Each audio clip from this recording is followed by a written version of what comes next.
हज़रत सालेह अलैहिस्सलाम अल्लाह के बरगज़ीदा नबी थे जिन्हें कौम समूद की हदायत के लिए भेजा गया। कौम समूद अपनी अक्ल, ताकत और पत्थरों को काट कर बनाए गए मजबूत घरों पर बहुत फ़ख्र करती थी।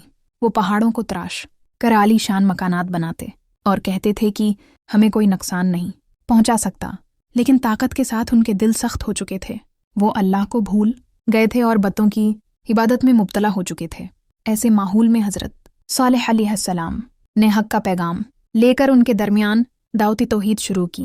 हज़रत सालेह अलैहिस्सलाम ने नहायत नरमी मगर मजबूत यकीन के साथ फरमाया, ए मेरी कौम, अल्लाह की इबादत करो, उसके सिवा तुम्हारा कोई माबूद नहीं। मगर कौम ने इनकार किया और कहा, अगर तुम सच्चे नबी हो तो कोई निशानी ले आओ। उन्होंने मुतालिबा क्या कि एक चट्टान से जिंदा औंटनी निकाल कर दिखाओ, वो भी ऐसी जिसकी कोई मिसाल ना हो। हज़रत सालेह अलैहिस्सलाम ने अल्लाह के हुजूर दुआ की और अल्लाह ने उनके मुतालबे को पूरा कर दिया। एक दिन सबके सामने पहाड़ की चट्टान फटी और इसमें से एक अजीम जिंदा औंटनी निकल आई। पूरी कौम हैरान रह गई। ये खुला मौजज़ा था, मगर फिर भी दिलों में ईमान पैदा न हुआ। हज़रत सालेह अलैहिस्सलाम ने कौम को सख्ती से तनबिया की, ये अल्लाह की औंटनी है, उसे नुकसान न पहुंचाना। ये एक दिन पानी पिएगी और एक दिन तुम पियोगे।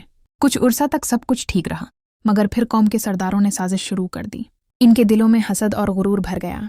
उन्होंने सोचा कि अगर औंटनी न रही तो सालेह की बात भी ख़त्म हो जाएगी। यही वो लम्हा था जब कौम ने अल्लाह के खुले हुक्म की नाफरमानी का फैसला किया।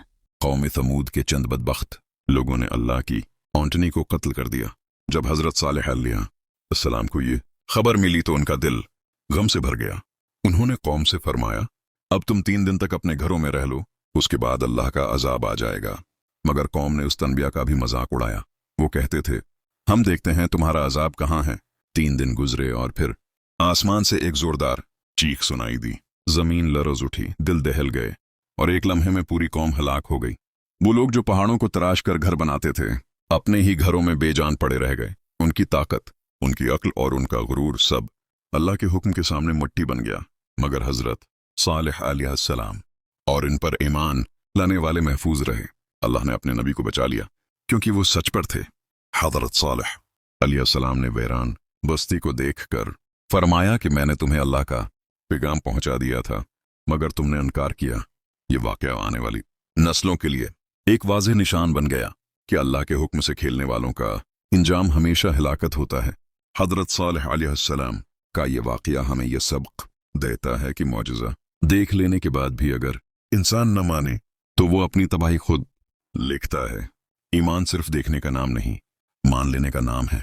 जो अल्लाह के नबी की बात मान लेता है वो कामयाब हो जाता है, और जो इनकार करता है वो तारीख में अबरत बन जाता है।